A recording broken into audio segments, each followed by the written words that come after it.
बच्चों, आज हम लोग कक्षा 11 के भौतिक विज्ञान के अध्याय 2 मात्रक एवं विमाओं के लेक्चर नंबर 6 को पढ़ने चल रहे हैं।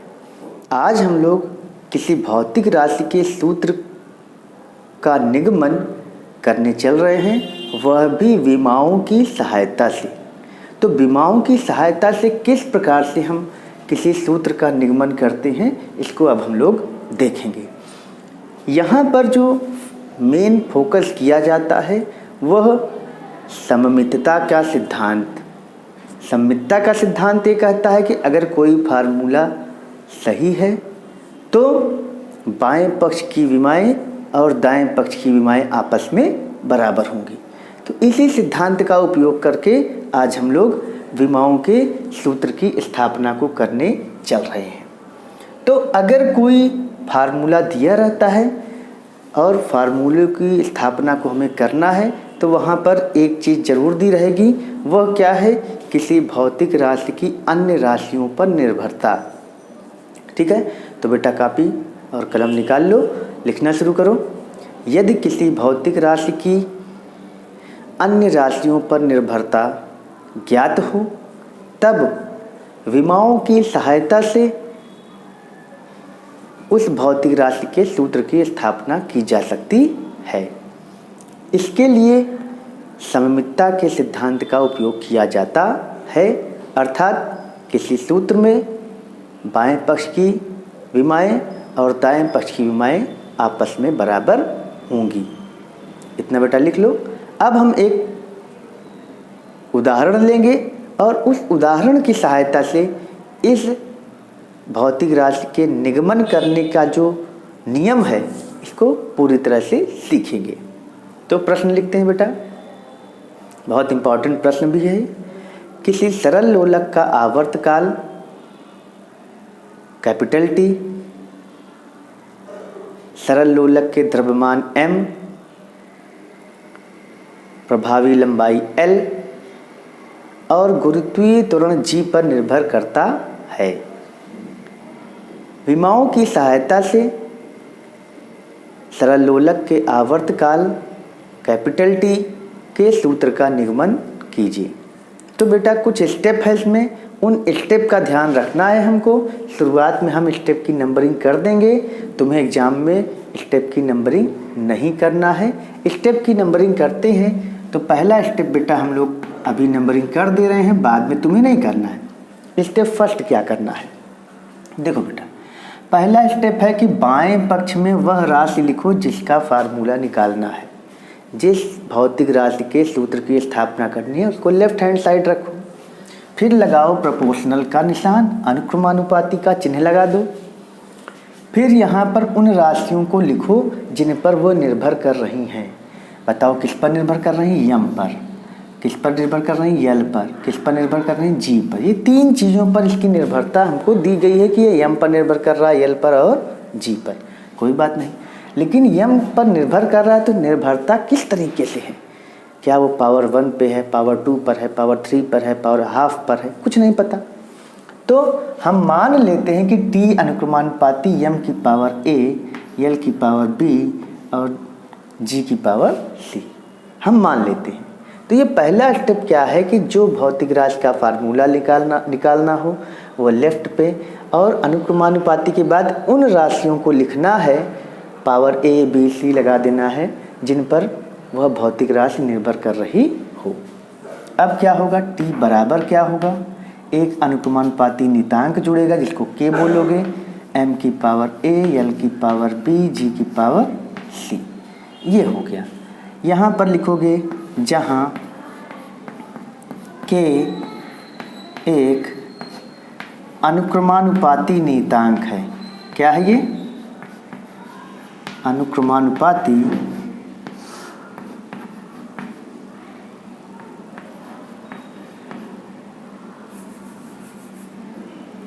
जहाँ के एक विमाहीन, यहाँ हम लिख देंगे विमाहीन, यानी कि इसका कोई मात्रक विमा नहीं होगी, अनुक्रमानुपाती नियतांक है। ये हमेशा लिखना पड़ेगा तुम्हें हर फार्मूले में, यानी कि K का कोई मात्रक कोई विमा नहीं है। अब ये पहला स्टेप हमारा कंप्लीट, यानी कि यही हमारा सूत्र है। लेकिन यही हमारा सूत्र है, लेकिन इस सूत्र में क्या नहीं मालूम हमको। अगर यही हमको ए, बी और सी का मान मालूम होता तो ये हमारा यही फार्मूला होता। अब हम विमाओं की सहायता से इन्हीं ए, बी और सी का मान को निकालेंगे। तो स्टेप 2 में हम लोग क्या लिखेंगे, दोनों पक्षों की विमाएं लिखने पर, दोनों पक्षों की विमाएं लिखने पर, चलो लिख दो। टी आवर्तकाल है तो इसकी विमा कैपिटल टी होगी, के विमाहीन है तो कोई विमा नहीं होगी, एम द्रव्यमान है तो कैपिटल एम हो जाएगा, पावर ए, एल लंबाई है, एल की पावर बी, जी क्या है, गुरुत्वीय त्वरण है, एल टी -2 लिखोगे, पावर सी। अब टी ये है, यहाँ विमाओं को एक साथ कर लो, एम की पावर ए, एम और कहीं है नहीं है, एल की पावर यहाँ बी होगी, यहाँ एल की पावर सी है, गुणा हुआ है तो घातें जुड़ जाएंगी, आधार समान होने पर पी प्लस सी हो जाएगा एल की घात। और टी का जगह है, टी केवल एक जगह है, टी की घात -2c, ठीक है ना। अब देखो इधर एम, एल और टी है, इधर केवल टी है, तो एक काम करो कि इधर भी एम, एल, टी के रूप में लिख लो। यहाँ एम की पावर 0 लिख लो, एल की पावर 0, टी की पावर 1। ऐसा करने से तुलना आसान हो जाएगी। एम की पावर ए, एल की पावर बी प्लस सी और टी की पावर -2c, ठीक। तो दोनों पक्षों की विमाएं हमने लिख दिया और ये चीज़ें कर दिया, ठीक। अब क्या करोगे, अब स्टेप 3 है। स्टेप 3 क्या है, स्टेप 3 बेटा यहाँ हम लोग लिख रहे हैं, ये स्टेप 3 है। अब दोनों पक्षों की विमाओं की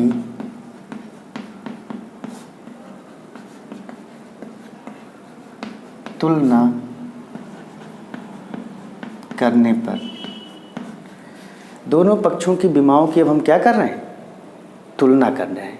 तो तुलना करने के लिए क्या करोगे, यम जो यम की विमा बाएं पक्ष में होगी वही दाएं पक्ष में, जो यल की विमा दाएं पक्ष में वही बाएं पक्ष में, टी की जो विमा दाएं पक्ष में वही बाएं पक्ष में। तो अब यम की घात यहाँ 0 है, यम की घात 1 है। यहाँ देखो 3 जगह तुलना होगी तो हम ऐसे 3 खाने बना देते हैं ऐसे ही। चलो, यम की घात 0, यम की घात a, इसका मतलब a का मान क्या आ गया 0। यल की घात यहाँ b धन c है, यहाँ यल की घात 0 है, यानी कि b धन c बराबर 0। t की घात 1 है, यहाँ t की घात ऋण 2c है, तो ऋण 2c बराबर क्या हो जाएगा 1। तो यहाँ देखो c का मान क्या हो जाएगा, यहाँ से ऋण 1/2। c का मान क्या आ जाएगा, ऋण 1/2। c का मान यहाँ रख दो, तो b धन ऋण 1/2 बराबर 0, तो b बराबर क्या आ जाएगा, धन 1/2। तो देखो a, b और c तीनों मान मिल गया, और हम जानते हैं कि अगर यही तीनों मान यहाँ रख दे तो यही तो फार्मूला था हमारा। तो अंतिम स्टेप जो स्टेप 4 है वो क्या होगा बेटा, क्या होगा, ए बी सी का मान समीकरण 1 में रखने पर, बहुत इम्पॉर्टेंट इक्वेशन है।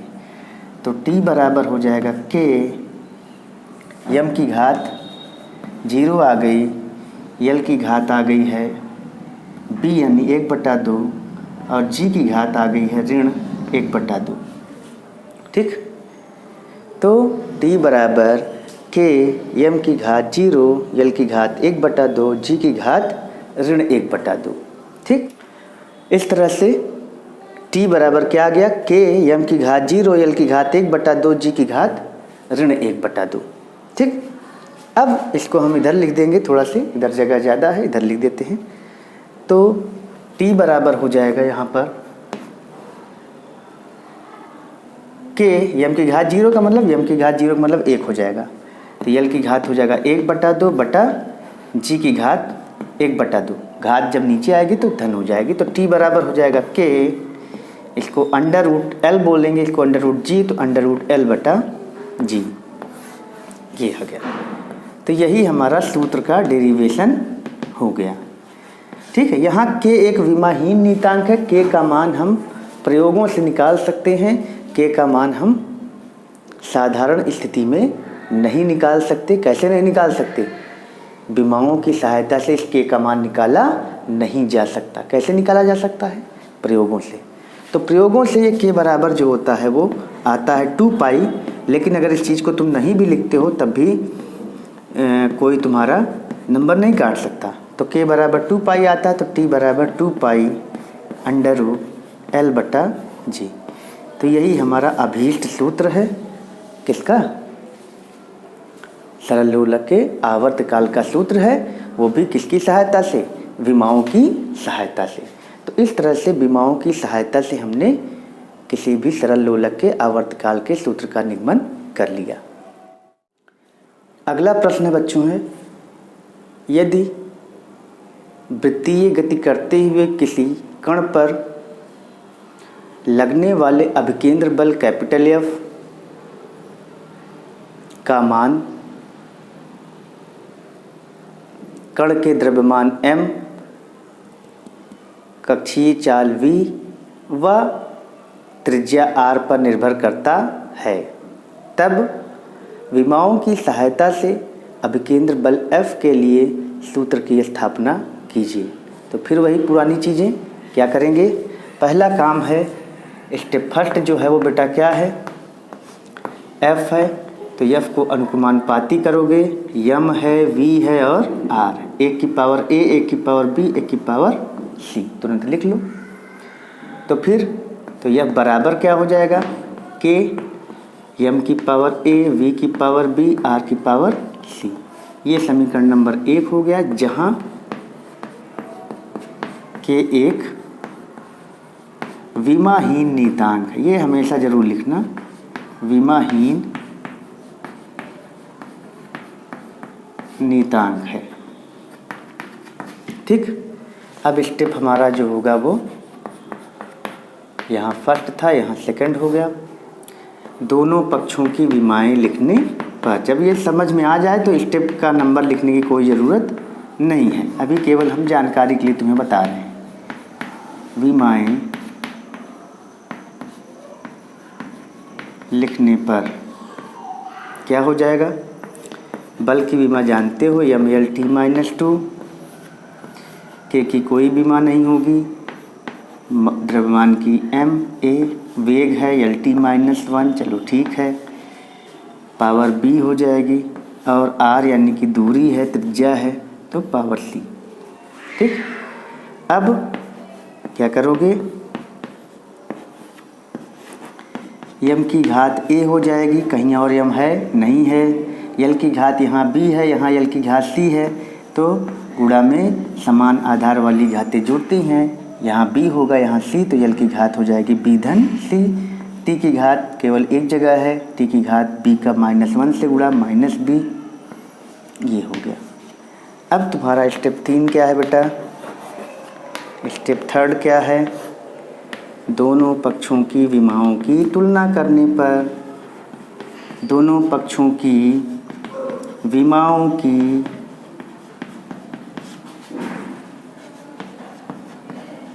तुलना करने पर क्या हो जाएगा? m की घात देखो ऐसे 3 खाने बना लेते हैं। m की घात 1, m की घात a, तो a बराबर क्या आ गया? 1। b धन c है यहाँ पर, b की घात l की घात, यहाँ l की घात 1 है, तो b धन c बराबर 1। यहाँ ऋण b है, ऋण b बराबर यहाँ ऋण 2 हो जाएगा। घातों की तुलना किया गया, तो b बराबर क्या हो गया? 2। b का मान यहाँ 2 रख दो, 2 धन c बराबर 1, तो c बराबर 1 ऋण 2 बराबर ऋण 1। इस तरह से हमें a, b, c के मान प्राप्त हो गए। अब हम लोग क्या करेंगे? स्टेप 4 में क्या करेंगे? स्टेप 4 में हम लोग करेंगे दोनों पक्षों a, b और c का मान समीकरण 1 में रखने पर। तो a, b, c का मान समीकरण 1 में रखने पर रख दो। f बराबर क्या होता है कि m की घात a है तो a का मान 1 है, v की घात b है 2 और r की घात c है, c का मान आया है -1, रख दो। तो f बराबर हो जाएगा k mv² और r चला जाएगा नीचे, तो यह बराबर k × mv² बटा r। यही हमारा सूत्र है। अब हम लोग क्या करेंगे, प्रयोगों द्वारा यहाँ के 1 आता है, लेकिन अगर ये नहीं भी लिखोगे तो यही हमारा डिराइव्ड आंसर है। ठीक, तो प्रयोगों द्वारा जानकारी रहे बस। के का मान यहाँ पर 1 आता है, चूँकि बड़ा फेमस फार्मूला है ये, तो यह बराबर आ जाएगा mv² बटा r। ठीक, तो इस तरह से यह फार्मूला हमारा एक और आ गया। यह किसी भी एक समान वृत्तीय गति करते हुए कण पर लगने वाले अभिकेंद्र बल का सूत्र है। अगला प्रश्न जो बच्चों है वो क्वेश्चन नंबर 3, ये हमारा है किसी उपग्रह का कक्षीय चाल v कैपिटल G, उपग्रह के कैपिटल M,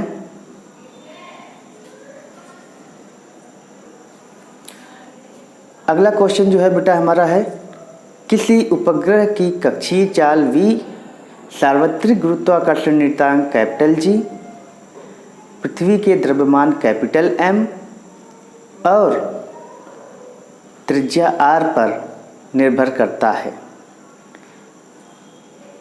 विमाओं की सहायता से उपग्रह की कक्षीय चाल के सूत्र का निगमन कीजिए। यानी कि कक्षीय चाल यानी v है, तो स्टेप फर्स्ट हम लोग करेंगे पहले कि जो चीज़ का निकालना हो सूत्र वो बाएं तरफ, तो v का फार्मूला निकालना है लेफ्ट हैंड साइड पर। अनुक्रमानुपाती किसके है, कैपिटल G के है, तो G की घात a कर दो। कैपिटल M पर है तो M की घात b कर दो। r पर है तो r की घात c कर दो। ठीक, तब v बराबर क्या हो जाएगा, k g की घात a, m की घात b, r की घात c, जहाँ k एक विमाहीन नियतांक है। कैसा नियतांक है, विमाहीन नियतांक है, यानी कि इसकी कोई विमा मात्रक नहीं है। स्टेप 2 में क्या करोगे बेटा, दोनों पक्षों की विमाएं लिखने पर, दोनों पक्षों की विमाएं लिखने पर, ऐसा तुम सारे फार्मूलों में करोगे, जितने भी और एग्जाम्पल्स है किताबों में उनको तुम्हें इसी तरह से करना है। तो v की विमा हो जाएगी बेटा LT-1, k की कोई विमा नहीं होती, m कैपिटल G की विमा होती है m-1 L3 T-2 की घात a, m द्रव्यमान है तो m की घात b, r त्रिज्या है यानी कि l की घात c। इसको तुम लिख सकते हो m0 LT-1, क्योंकि m उधर नहीं है तो m की घात 0 कर दो। m देखो कई जगह है, 2 जगह, m की घात -3a, m की घात b, तो m की घात ऋण a और यहाँ धन b। l की घात देखो यहाँ है l की घात 3a, l की घात c, तो l की घात 3a धन c। और t क्या है, t की घात ऋण 2a और यहाँ t की घात और कहीं नहीं है, यही आ गया। स्टेप 3 बेटा अब क्या करोगे, दोनों पक्षों की विमाओं की तुलना करने पर, इससे एक प्रश्न पक्का आता है, तैयार कर लेना। पक्षों की विमाओं की तुलना करने पर, चलो तुलना कर देते हैं, क्या हो जाएगा, 3 खाना ऐसे बना लो। m की घात क्या है यहाँ, ऋण a धन b है, बराबर 0। l की घात 3a धन c है बराबर 1, ऋण 2a है बराबर ऋण 1, तो यहाँ से a का मान हो जाएगा 1/2, ऋण ऋण कट जाएगा। अब a का मान यहाँ पर रख दो, ऋण 1/2, धन b बराबर 0, तो b बराबर क्या आ जाएगा, धन 1/2। यहाँ पर a धन c 3a धन c बराबर क्या है,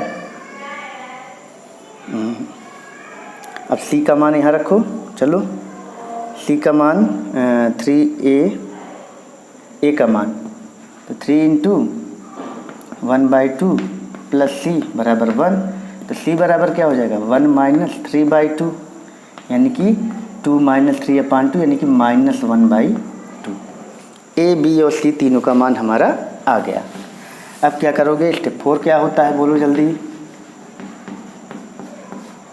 a b व c का मान समीकरण 1 में रखने पर रख दो, वही हमारा आंसर आएगा। तो v बराबर k g की घात a है 1/2, कैपिटल M की घात b है 1/2 और r की घात क्या है, c है ऋण 1/2। तो v बराबर k g की घात 1/2 m की घात 1/2 बटा r की घात 1/2, ये घात नीचे आएगी धन में आ जाएगी। तो v बराबर हो जाएगा k √GM/r, यानी कि ये भी अंडर रूट, ये भी अंडर रूट, ये भी अंडर रूट, एक साथ कर दोगे, यही हमारा फार्मूला डेराइव्ड हो गया। ठीक है ना। अब प्रयोगों द्वारा यहाँ पर भी यहाँ k का मान आता है 1, तो v बराबर आता है √GM/r।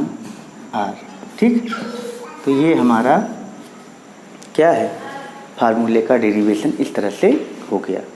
तो बच्चों इस तरह से तुम लोग देख रहे हो कि इस तरह से बहुत सारे फार्मूलों का डेरिवेशन हम इस प्रकार से कर सकते हैं। तो आज के लिए इतना ही। आप लोग चैनल को सब्सक्राइब लगातार करते रहिए और सब्सक्राइब करवाते रहिए और नोट्स ज़रूर बनाते रहिए। एक एक स्टेप को देख देख कर इनकी नोट्स को बनाइए और जहाँ भी दिक्कत हो हमको डिस्क्रिप्शन बॉक्स में कमेंट करते रहिए।